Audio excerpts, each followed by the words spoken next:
The SAS is the Special Forces regiment upon which all others are based. Few are tough enough to pass selection. But what does it take to survive once you make it into the Special Air Service?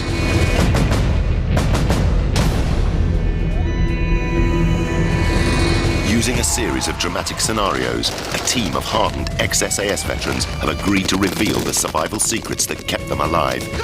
The commander of our four-man patrol is former SAS Sergeant Eddie Stone. With him is demolitions expert John McAleese, the first man on the balcony in the Iranian embassy siege. Additional firepower and expertise is provided by Johnny and Pete. We've had to protect their identities. Together, they'll show you how members of the world's most elite regiment fight and survive, and reveal just what it takes to wear this badge. What makes the SAS unique is their ability to act independently, to get in, get the job done, and get out before anyone realizes what has happened. In this series, we've seen them in a number of roles.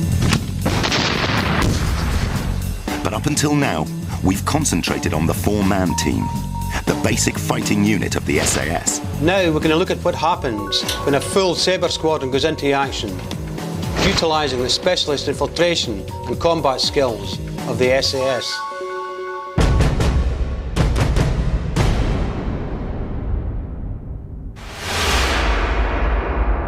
The fictitious mission we've created is a special personnel extraction, in this case, to capture and remove a war criminal. The target, his residence in the heartlands of a fictional country with a terrorist-sponsored government. The operation will involve an insertion behind enemy lines, parachuting a patrol from air troop to recce the target. The rest of the squadron will infill by boat. After climbing and securing the cliffs, the main body of the squadron will advance to the target and carry out the abduction. For our fictitious mission, we're using a team of actors to make up the troops in the squadron.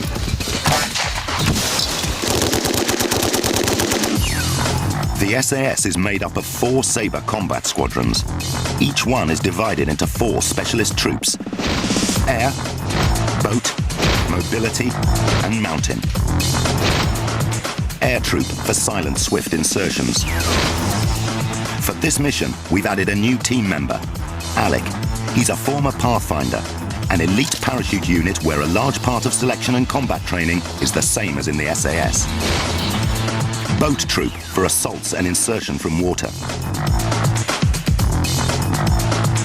Mountain troop, who reach the parts where no enemy would dare to go.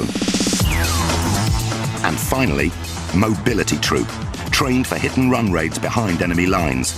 In our mission, they're also tasked with providing covering fire for the assault. John McAleese will be in charge of SF as they infill and exfil from the Oppo. In this series, you come across a lot of phrases and terminology. Some obvious, some not. Jimpy. Pinky. Ping. Let's run through some of the ones you'll be hearing during this programme. Infill. A means of infiltration. Get in, do the job, get back out again. Exfil. A means of exfiltration from the target area. Pinged. You spotted somebody, you pinged them. Coming from the radar noise. Ping. Bumped. Bumped. Contact.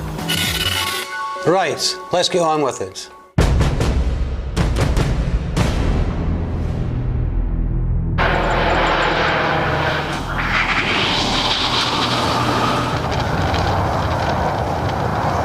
In our fictitious mission, air troop have been dropped behind enemy lines. Patrol Commander Eddie is first on the ground. He buries his parachute and then heads off for the first rendezvous. I'm on location now, waiting for the rest of the team to come in. There is a gap of probably 50 to 60 metres between each person as they're coming in, so it will take them a little bit of time to move into this area, where I will pick them up. When they come in, I will then place them down in all-round defence to form a protective barrier around our first RV point. It'll be some time before Eddie knows whether all his patrol have survived the drop. These men have had to free fall from 35,000 feet and land in a hostile drop zone. all at night. Just some of the skills expected of air troop. Every SAS soldier is trained to make parachute drops. It is, after all, the Special Air Service. This, for most part, involves static line jumps, where the parachute opens automatically on leaving the plane. Air troop, however, are trained to master the art of free fall as well as using a parachute. It requires altogether more nerve and skill. During his time with the regiment, this was Eddie's speciality. The main difference between air troop and the rest of the squadron is we are trained as a specialist infiltration skill in high altitude parachuting. There are two methods of high altitude infiltration.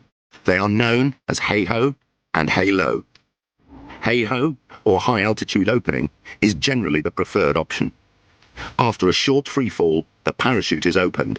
Using modern ram air parachutes, the soldier can silently glide themselves into the target.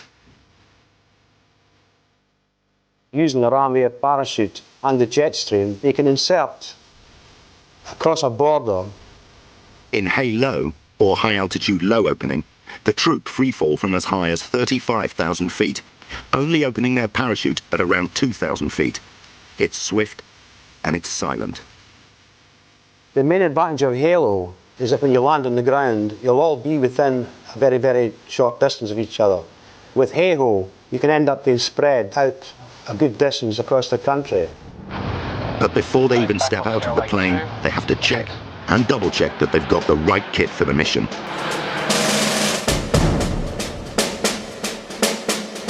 Helmet, obviously to protect the most important part of your body, your brain. Oxygen mask. The reason for the oxygen, if you're jumping at 35,000 feet, obviously there's very little oxygen there. Okay. It gets very cold up there, so it's very important you wear gloves, good thermal suit, main parachute, reserve parachute in the top. It's got a little tag on it. If that's not there, don't jump with that parachute. It's main handle, reserve handle. This is where your equipment gets attached to. This strap is attached and pulls the oxygen bottle close in and tight to the leg. It's also used for holding the weapon in position. This equipment weighs about 45 pounds. When you've got a 120 pound Bergen on top of that, getting to the edge of the aircraft, pitch black at night, you've got to waddle to the edge and basically drop yourself off.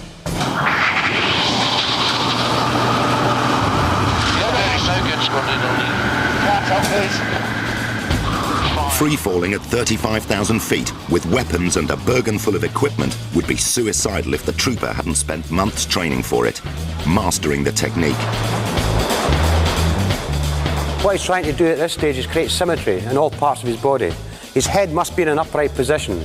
Because of the weight of his head, if he bends his head forward and he's looking down, he will start to tumble forward. 3.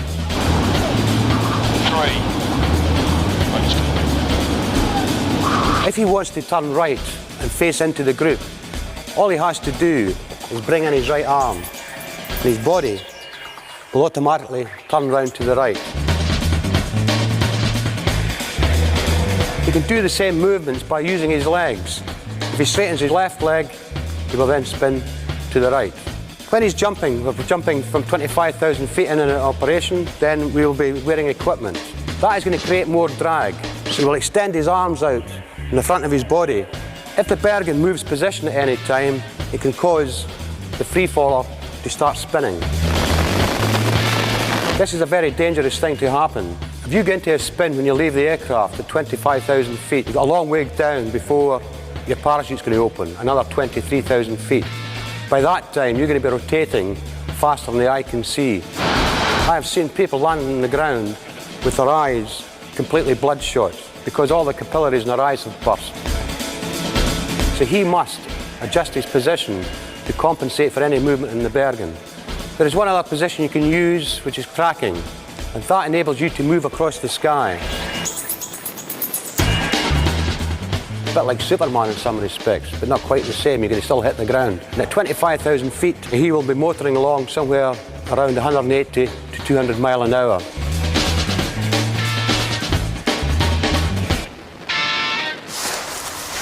When deployed, the ram air parachute quickly inflates. It then acts as a rigid wing. The trooper steers himself using left and right toggles towards the landing zone. You want to turn left, pull down your left steering toggle. What that does, it shuts off the air to the left-hand side of the parachute, causing it to rotate around to the left. As he approaches the ground, he has a new problem to consider. When to drop the heavy Bergen. For stability during freefall and the parachute descent, it's been strapped to the back of the legs. Approximately 1,000 feet, we start looking for wind direction indicators. In other words, smoke coming out of chimneys, whether maybe trees blowing, what direction the wind's coming from. He's got to land his parachute into wind. As he comes into land, he slides his Bergen down to the end of his legs. To touch down safely, he has to release it onto a line. Timing is critical. If he lets go too early, it will act as a pendulum, causing the trooper to lose control. 10, 15 feet off the ground, he will flick the Bergen off his feet and let it land on the ground nice and gently. The reason for this is he may have equipment in there, might be a laser target marker, or maybe binoculars in there that we require for the operation. If he lets it hit the ground at high speed as he's coming into land, it can damage the equipment in the Bergen. When you're coming into land, you guide yourself into wind, flare the canopy down, it will shut off the air, but the canopy will sit back. And you should land on the ground nice and gently, if you do it properly. Finally, the trooper has to hide his parachute before continuing with the rest of his mission.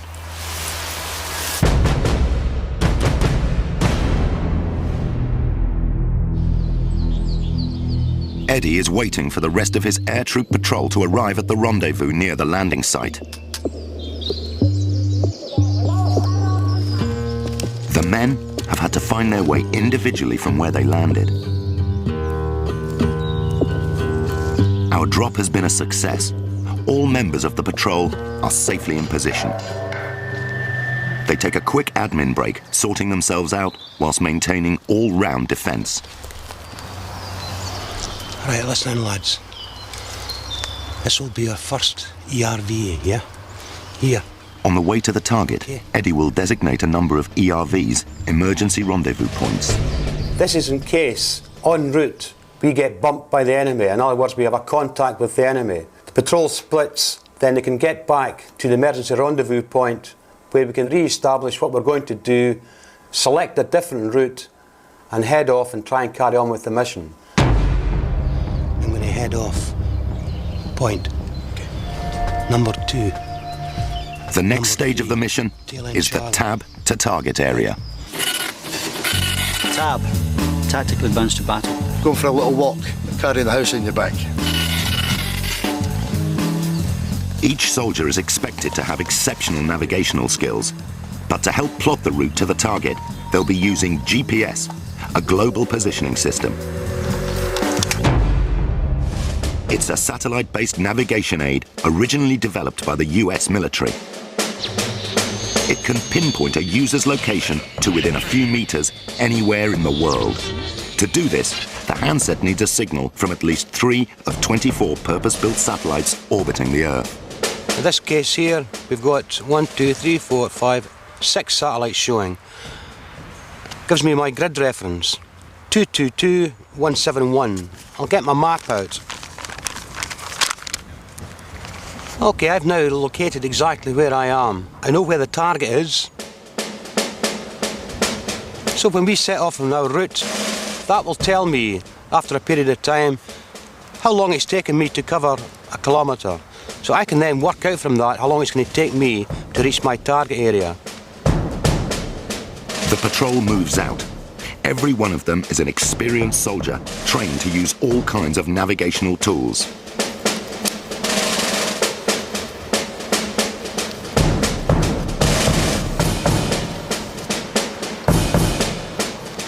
Don't forget, you must still be an excellent map reader. This is a useful tool, but you should never rely on it totally.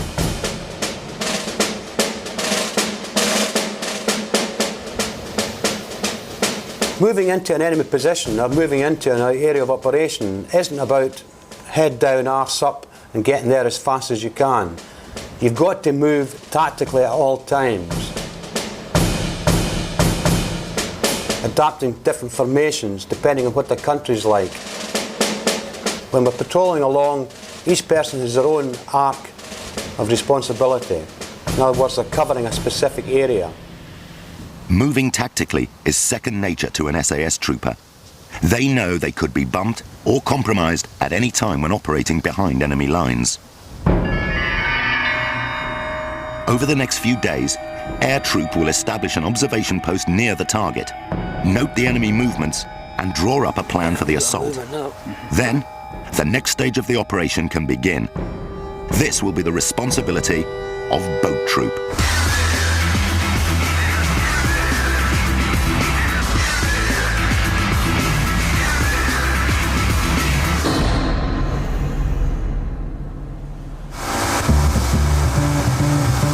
Their job is to get the squadron ashore if there's an approach from water. 2/3 of the planet is water. Therefore, in most operations for its insertion, there is always an amphibious slant or angle.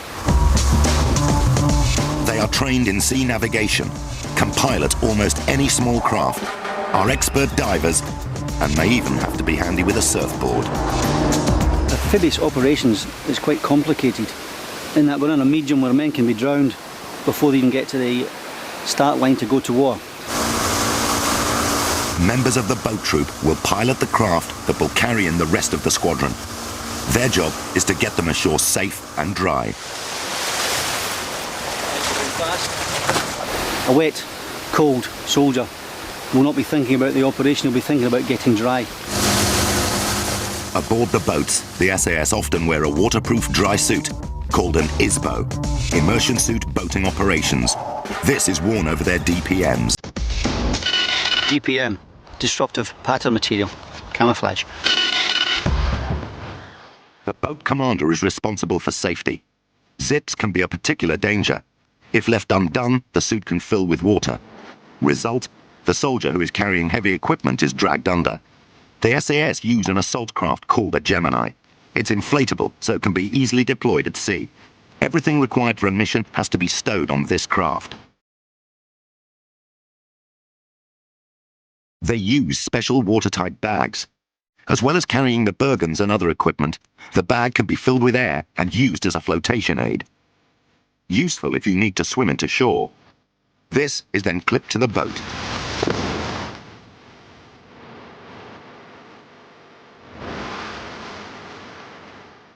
Weapons and equipment are stowed and secured to the boat, so that in the event of a capsize, hands are free to right the craft and the patrol's ability to fight is not lost to the sea.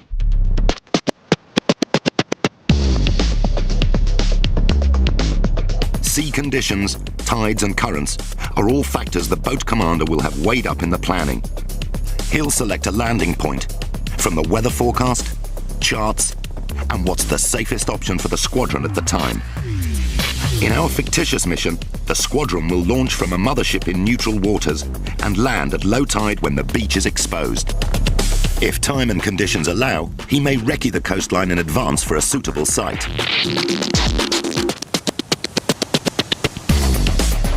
It is vital to choose a landing site with plenty of cover, such as rocky outcrops. But a beach surrounded with heavy rocks can prove to be treacherous in stormy weather.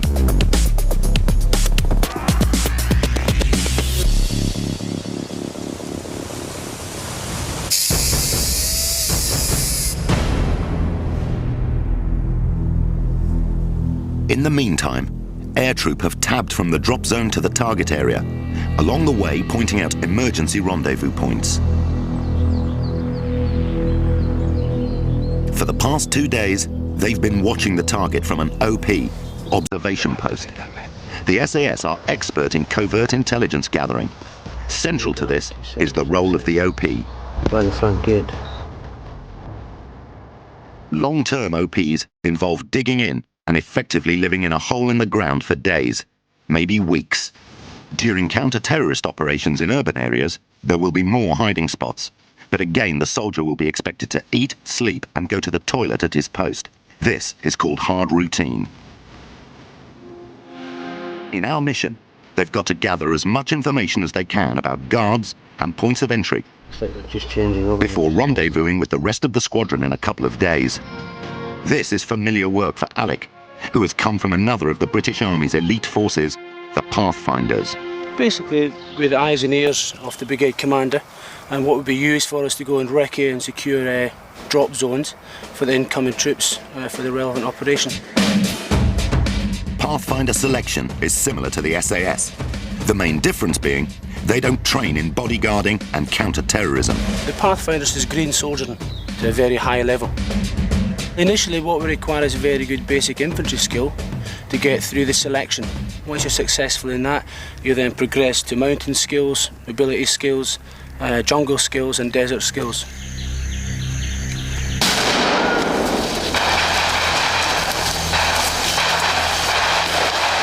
We'd operate in obviously 4 to 6 man teams, pretty much the same as the regiment.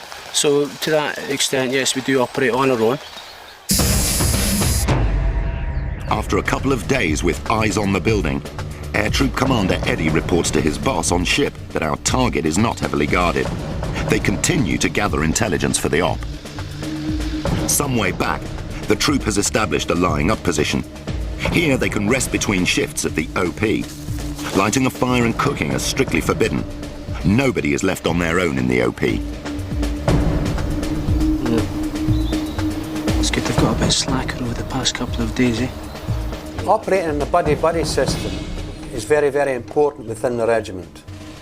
What I mean by that is that no one is ever left on their own. You don't put the guy in the OP by himself, he's in there with someone else.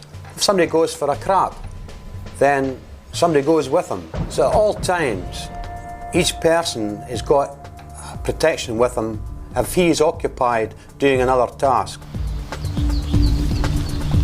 As Eddie finishes his shift, another trooper takes over. Each person in the OP will change over one man at a time, so there's always somebody who's in the OP who's been watching the place for a period of time. So one person there has been watching the place for a few hours before the next guy takes over. And you'll do that rotation constantly during the mission. Okay, Jimmy, what's happening is obviously there's quite a lot of movement taking place now. Okay, so we've seen the target quite a few times. The guards are all completely undisciplined. But the OP can only reveal so much about the target. There is a final piece of reconnaissance that has to be done before an assault goes ahead. This is CTR, or Close Target Recce. Over the next couple of nights, Alec will get a look at the areas not visible from the OP. An infantryman is trained to be aware of what is on the ground in front of him. If he doesn't, the consequences could be disastrous. Mines and booby traps are always a constant danger. The CTR should reveal whether there are any dangers on the approach to the target.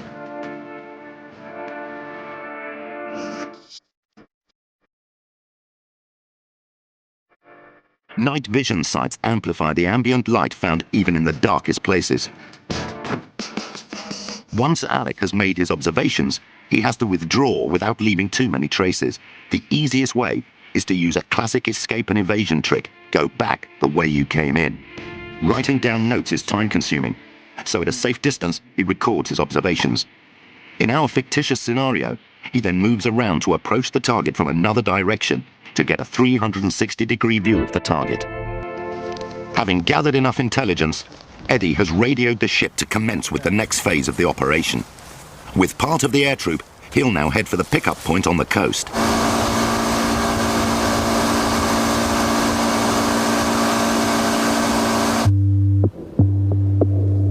Some way out to sea, the rest of the squadron are fast approaching their insertion point. They slow their engines to reduce noise. As with land operations, the boat troop pilots use hand signals to communicate. 400 to 600 meters out, just beyond small arms range, the boats link. Again, like a land operation, this is their final rendezvous, the FRV. In our fictitious mission, Eddie's patrol have now secured the cliff overlooking the beach.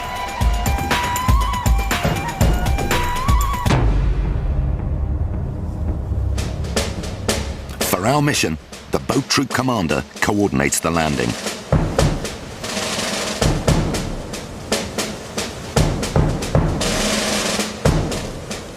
plan is for 4 Geminis to hit the beach simultaneously, disembarking the troops, who will then move inland.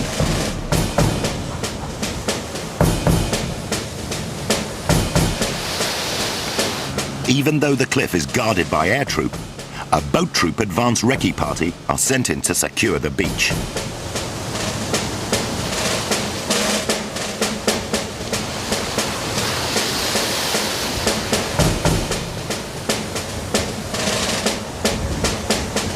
When all is well, the signal is sent back to the other boats for the rest of the squadron to come in.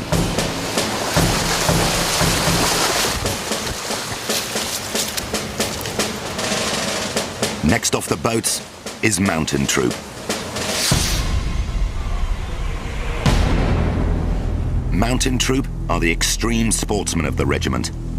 As with all these disciplines, every trooper is expected to have some climbing experience. Mountain Troop train with the best climbers in the world for anything up to a year. Playing the part of an SAS Mountain Trooper is Shane Oley. He is an experienced civilian climber who has helped to design specialist gear for the military. Although the basic kit is pretty much the same, whoever you are. The most important things are your climbing shoes. Now these have a sticky rubber on the soles, which allow you to grip the rock and give you much more sensitivity than your army boots. Another important piece of kit is a chalk bag. Now this contains magnesium carbonate, which absorbs the sweat on your fingertips and again allows you to grip the rock with much more security. Also, when you're climbing, you're going to want to access the equipment on your harness. So take off the jacket. This helps freedom of movement as well, and you can access this equipment. Now, some of the most important things are your carabiners. These allow you to clip a rope into them and secure yourself to the cliff. In addition, you've got items such as these, which are camming devices. Now these, you can pull the trigger to retract the cams, slot them into a crack and secure yourself. Again, you'd clip the rope through the carabiner. And finally, you have these, which are nuts. Similar to the camming devices, you'd wedge them in a crack, secure them like this, and then you'd clip the rope through the carabiner, and that will secure you to the cliff. Now, I'm going to take off these boots and put on my climbing shoes so that I'm ready to climb. Mountain Troop patrol in. This would usually take place under cover of darkness, so once they have the all-clear signal, the troop commander can place sentries around the cliff.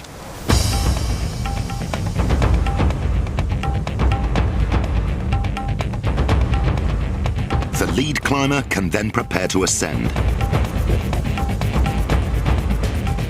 Okay, I'm going to use a climbing rope to secure myself whilst climbing. I'm going to pull my B-layer across. The B-layer will remain at the bottom of the cliff. Using a special belay device attached to a safety harness, he will control Shane's line as he climbs. So if I was to fall off, he'll stop the rope sliding through and prevent me from hitting the ground. Okay, I've now checked that he's ready. Shane is lead climbing, laying a line to secure himself as he ascends. This is dangerous enough on loose rocks like this, but imagine doing it at night, with the very real danger of being shot at. Straight away, you know from climbing on this kind of rock that it's going to be a little bit loose, so you want to be careful where you place your feet, what you pull on.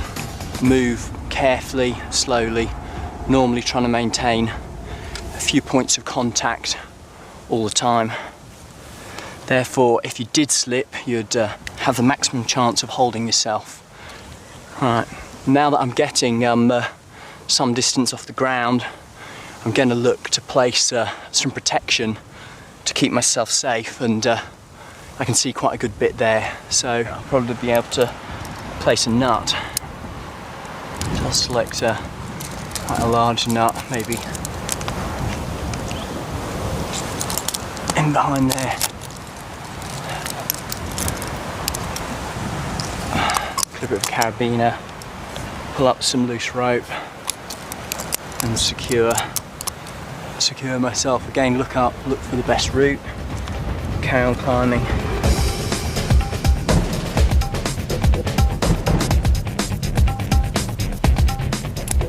On rock which is like this, you've got to be really careful because it's a little bit suspect again, so quite often you may thump it like this to test how strong it is. You can tell by the noise that it makes. Okay, and we're now at the top of the cliff. I can indicate to the B layer that I'm safe, and I'll move back, secure the line, and we'll take it from there. Now lines can be dropped for the rest of the squadron.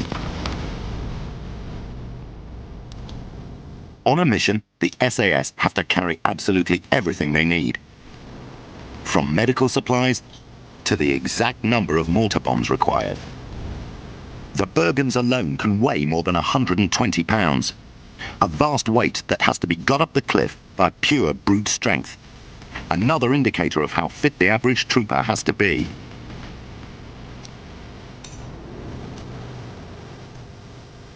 As each member of the squadron reaches the top of the cliff, I will meet them and I will then send them off with one of my guys to a pre-designated area to give us a 360-degree arc of protection around our foothold on the cliff. When we've got the guys up, we will then start bringing up the heavy equipment.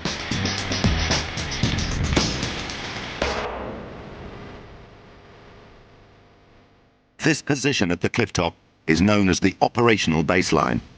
To get to this point, the squadron have used the skills of 3 of their troops. But what about the 4th? Mobility, John McAleese's specialist troop. It's not practical to use vehicles on our operation, so John has been given the responsibility of providing covering fire for the assault. Different theatres demand different requirements. Mobility troops are the ones who keep the squadron moving.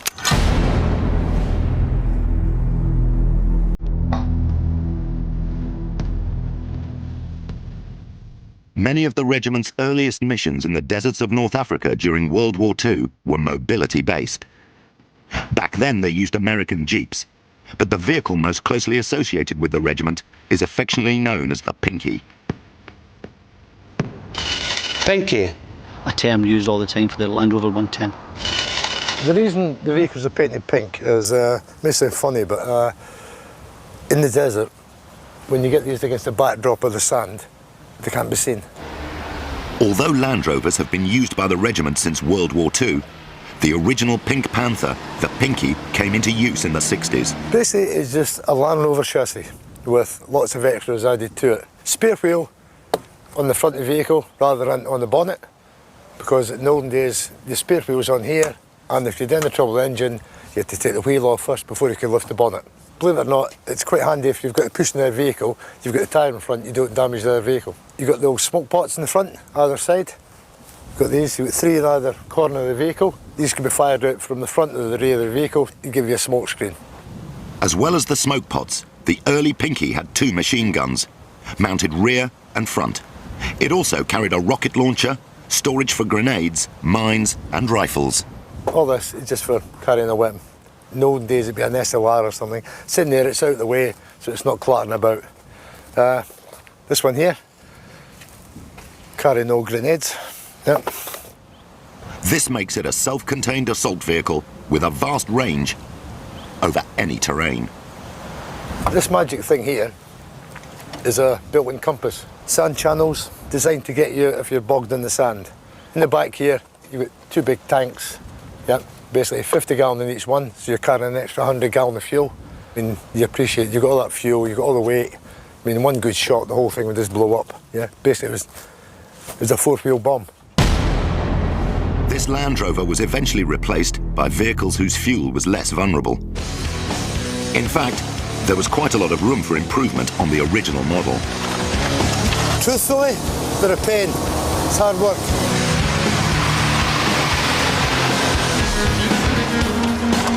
No power steering, no nothing. Heavy, cumbersome. All the weight's at the top. Despite its shortcomings, the old Pinky was considered a tough off-road vehicle that, thanks to its simple engineering, was easy to fix. They're one of the first 4-wheel sort of vehicles that were actually on the market. And they've done their job. You know, they've served the regiment proudly, I think, over the years. I mean, the modern one's a lot better. That is nice. Yeah, that's power. Yeah. Modern Pinkies are less vulnerable, pack a more powerful punch, and with their V8 engines go faster and further. But even then, they're still top heavy. So if you are out driving them, you've actually got to use the motorbikes to actually wreck your route a lot of the time prior to it.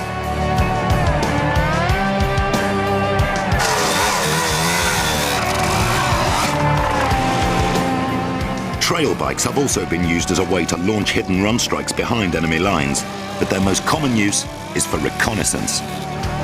Mobility Troop is expected to ride and fix almost anything.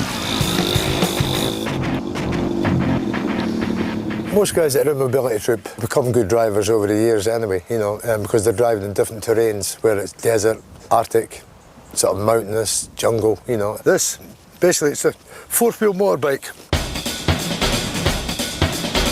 The SAS will experiment with any vehicle, as long as it's fit for the job.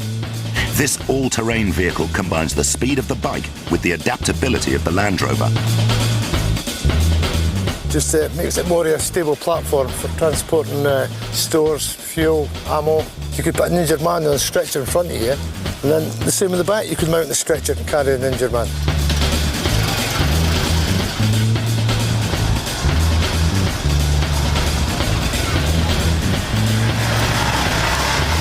No trooper is expected to have a single set of skills.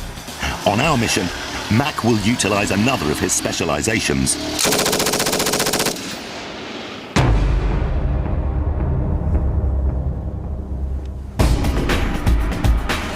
Up till now, we have seen how the various specialist troops have worked together to achieve the prime objective of the mission.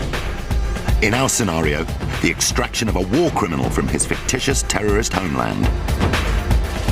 Air Troop have parachuted behind enemy lines, wrecked the target, and then tabbed into the insertion point and secured the cliff overlooking it. Boat Troop have delivered the squadron safely to the beach, and Mountain Troop have scaled the cliff, leading the way for the rest of the force to bring themselves and their equipment to the operational baseline. From here, mortars and heavy machine guns will provide covering fire for the whole mission and ensure that the squadron have a well-defended point to exfil from. Mac and Mobility Troop have set up the SF, or Sustained Fire Line, that employs a weapon whose pedigree matches only that of the Pinky in SAS history, the Gympie. Gympie, GPMG. General purpose machine gun, otherwise known as the General.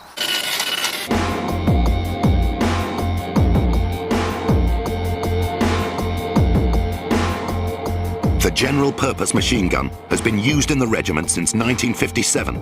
It's been involved in every single SAS action.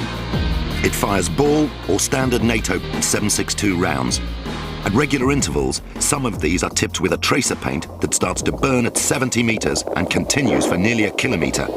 Tracers, so target indication, so you can see where it's going. I mean, you're firing at night, see where all the rounds are landing. Scared the shit at the enemy.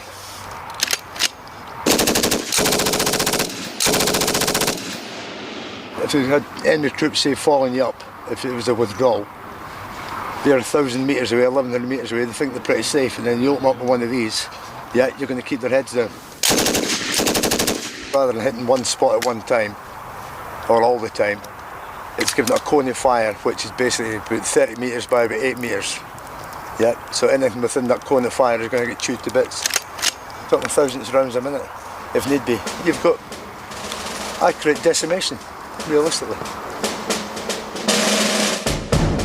Bullets from a Gympie fan out to create a cone of fire. By interlocking these cones from the SF line, it creates what is known as a beaten zone. This is an area that the enemy will find impossible to move through. You may wonder why we know that these weapons are going to fire when we actually get them set up. That is because before we go on any mission, we will take all the weapons that we're going to use and test fire them to make sure they're in perfect working order.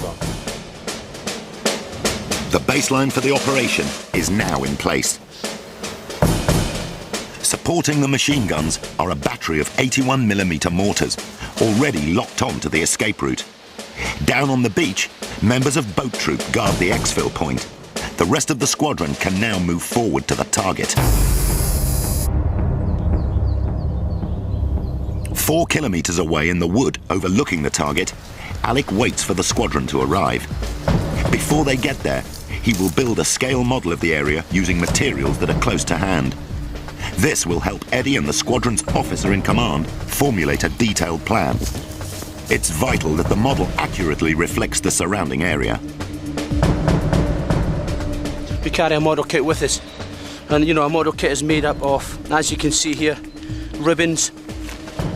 We've got various bits of Fablon card, each with one side clear so we can put in any additional positions that might need to be put in.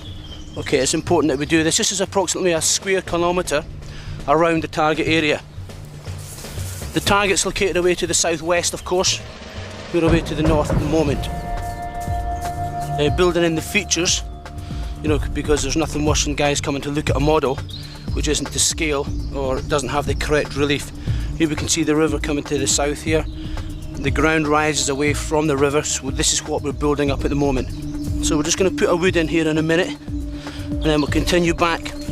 The target area itself is obviously down here, and we'll put the buildings in there very shortly. Alec has gone to incredible lengths to get the model right. What couldn't be seen from the OP has been mapped during the close target recce. This way, the squadron will get an all-round bird's-eye view of our target. If we don't build a model, you know, you're in danger of leading people into an attack blind. You know, you can tell them anything you want, but it takes a very able bunch of guys to remember every single detail without showing them previously on a model. And there should be no reason why there is not a model available. If you've got a good model and it's well prepared, then you can show everyone exactly how the land lies and what the target looks like on the ground.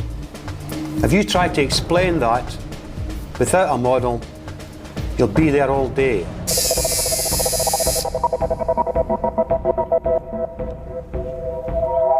The squadron arrive at the final rendezvous. With them now is the OC, the officer in command. He's ultimately in charge of the squadron and will decide if or when they go in. Eddie's role as the air troop commander is to brief the squadron and present an assault plan. The first thing I'm going to do when I get the rest of the squadron into our position, I'm going to show them and run through the model with them so that each person has a general idea of what the ground looks like around the target area. This will be specifically orientated towards the OC, the boss. I'll let him know exactly what's going on. There's a road running north-south. There's a small track which leads into the target area, running west to east. This is the road that's used when they're changing over the sentries down at the target, yeah? Every 24 hours the sentries come down the road, change over, back out. The target is not heavily guarded, but they have an extra danger to contend with. Nearby is an army base that could mobilize a quick response force, QRF. Let's go, come on, let's go. Keep moving, go. The army camp is about 3 kilometres from target, so we've got to get in there quick, get the job done, and out of there before they can react to what's happening at the target. Eddie has identified a blind spot on our target. The squadron will approach from this area and split into two, entering from the front of the building on 2 sides. After having an eyes on the target himself, the OC is happy with the plan and leaves Eddie to fill in the details. Okay guys, we've just been over the plan with Eddie. I'll hand you over in a second and he can go through the detailed tasks with you. At this stage, the OC is going to defer to me because I've been on the ground, had a good look at the area, so basically he is going to then defer to me and I will give the orders for the main assault.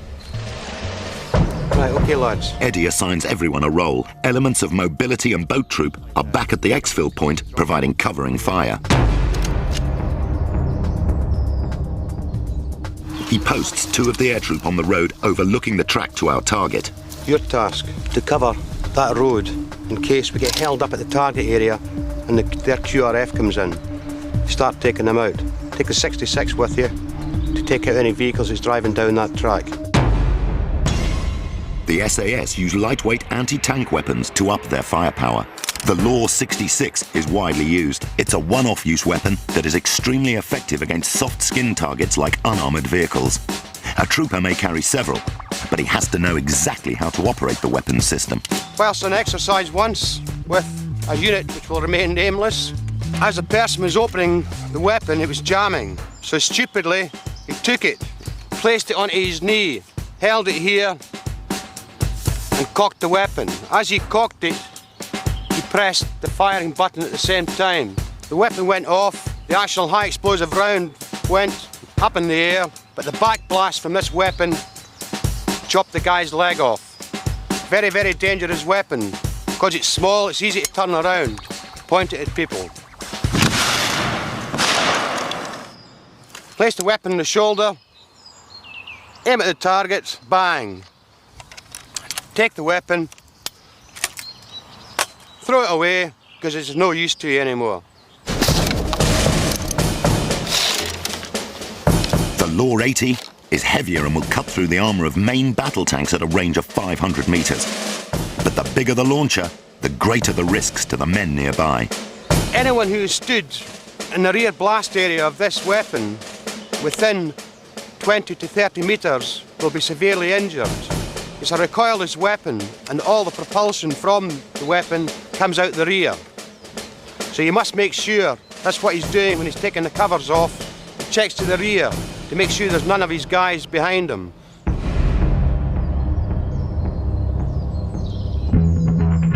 Back at the woods, Eddie continues the briefing for our fictitious assault. During the attack itself, 2 men will stay at the OP. And they're going to keep eyes on the target while we're moving in. Air troop, who have the best knowledge of the target, will lead the rest of the squadron in. I will lead you forward, down, through the wood, into the west side of the target.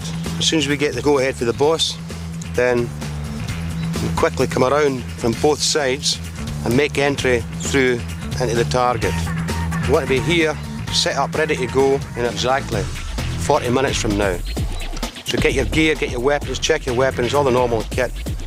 Be here, formed up, ready to march. Let's go.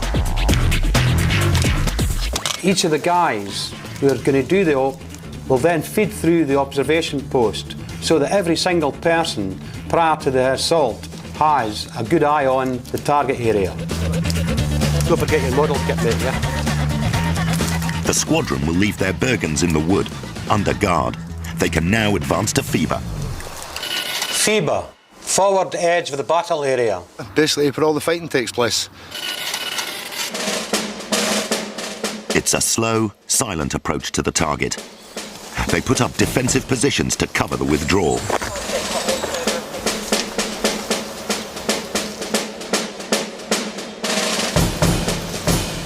Speed and surprise will give them the edge. That and an impressive selection of weaponry. The M16 is the regiment's standard assault weapon. Each trooper carries 5 30-round magazines and 300 to 400 rounds of extra ammunition. He may also have a 203 grenade launcher attached to the weapon. Every soldier carries a pistol as backup, either a Browning 9mm or a Sig Sauer. The Mini-Me is a lightweight machine gun that fires 800 rounds a minute. They'll also take hand grenades.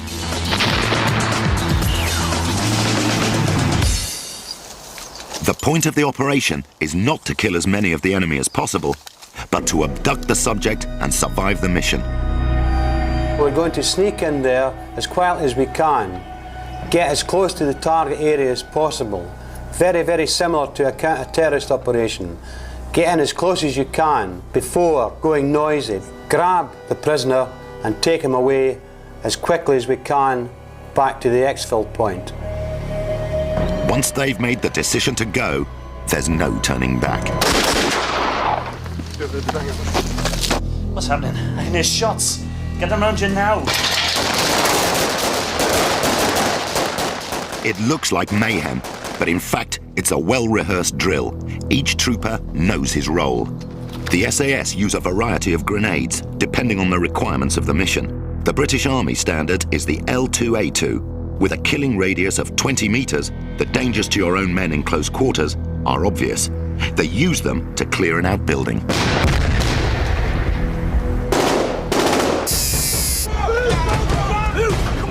But the enemy quick response force has been alerted sooner than Eddie anticipated.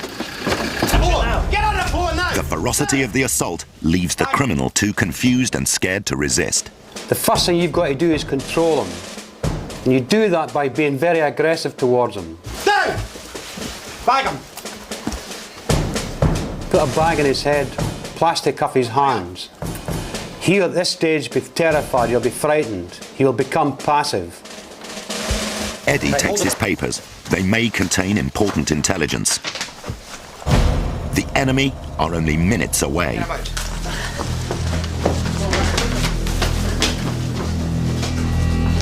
Their job now is to get the prisoner to the coast as quickly as possible. They must avoid a pitched battle with the enemy. It's down to Alec overlooking the track to deal with the fast-approaching QRF, and if necessary, buy the squadron the time to get clear.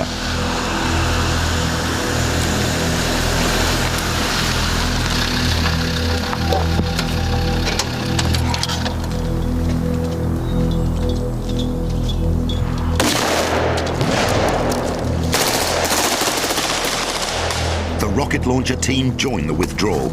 The squadron have been able to get away from the target, but there are more enemy following up. The SAS don't want to break off and engage the enemy directly, so the mortar teams, set up on the cliff 4 kilometers away, open fire. The 81mm mortar is effectively the SAS's personal artillery. It's accurate to within a range of 5 kilometers. In our scenario, several teams are deployed at the start line. The fire of each mortar section is controlled by a forward observer, who radios back to the mortar position, directing the fall of bombs onto the target. Using a ranging marker, the first thing the mortar teams do is aim or lay onto the target. This British weapon is one of the most successful mortar designs in the world. It's an SAS favourite and was used extensively in the Falklands. What we'll have done prior to the mission taking place is we'll pick and mark pre-designated points in our route back where we can call in the mortar fire to. So the mortar fire controller, he'll observe and he will call in the mortar fire when the enemy is approaching that position. He will ask the mortars to fire 1 round. That is a ranger. As that round comes in and explodes, he can then notify the mortar baseline is what adjustments is required for them to start putting down effective fire on the enemy force which is chasing us. With an average rate of fire of 8 high explosive rounds per minute, the killing range of the weapon is dictated by the softness of the ground.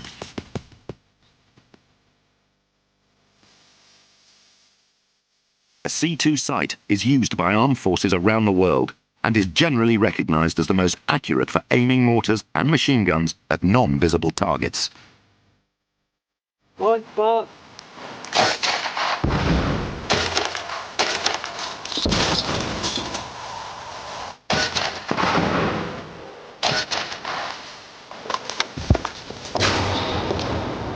This constantly readjusting bombardment means that the squadron can withdraw unimpeded. Eventually, the spotter will also fall back. Eddie and his group have reached the SF line. They now have to get the prisoner down the cliff. Hey, John, there's 24 to complete. Those last guys are through.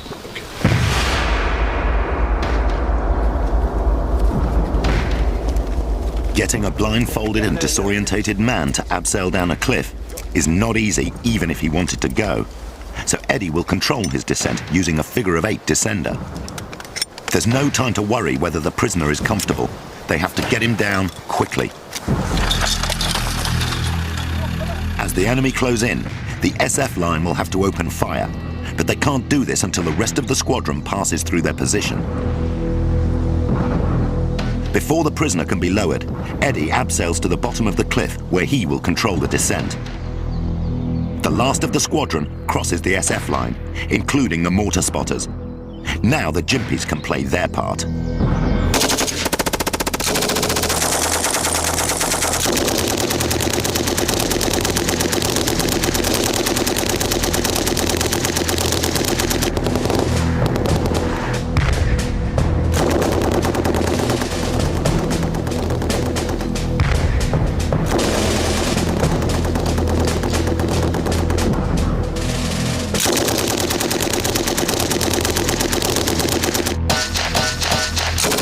Devastating combination of mortar and sustained machine gun fire means the enemy are stopped in their tracks, allowing the squadron to get over the cliffs and into the boats.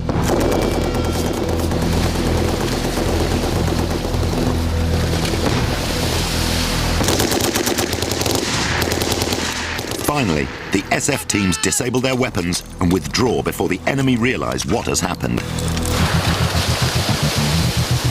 Our fictitious mission is almost over. When the squadron are all on the boats, Eddie could call in a naval bombardment to destroy the position at the cliff top.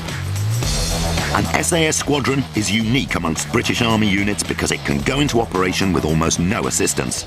From amphibious landings to airdrops, all eventualities are covered.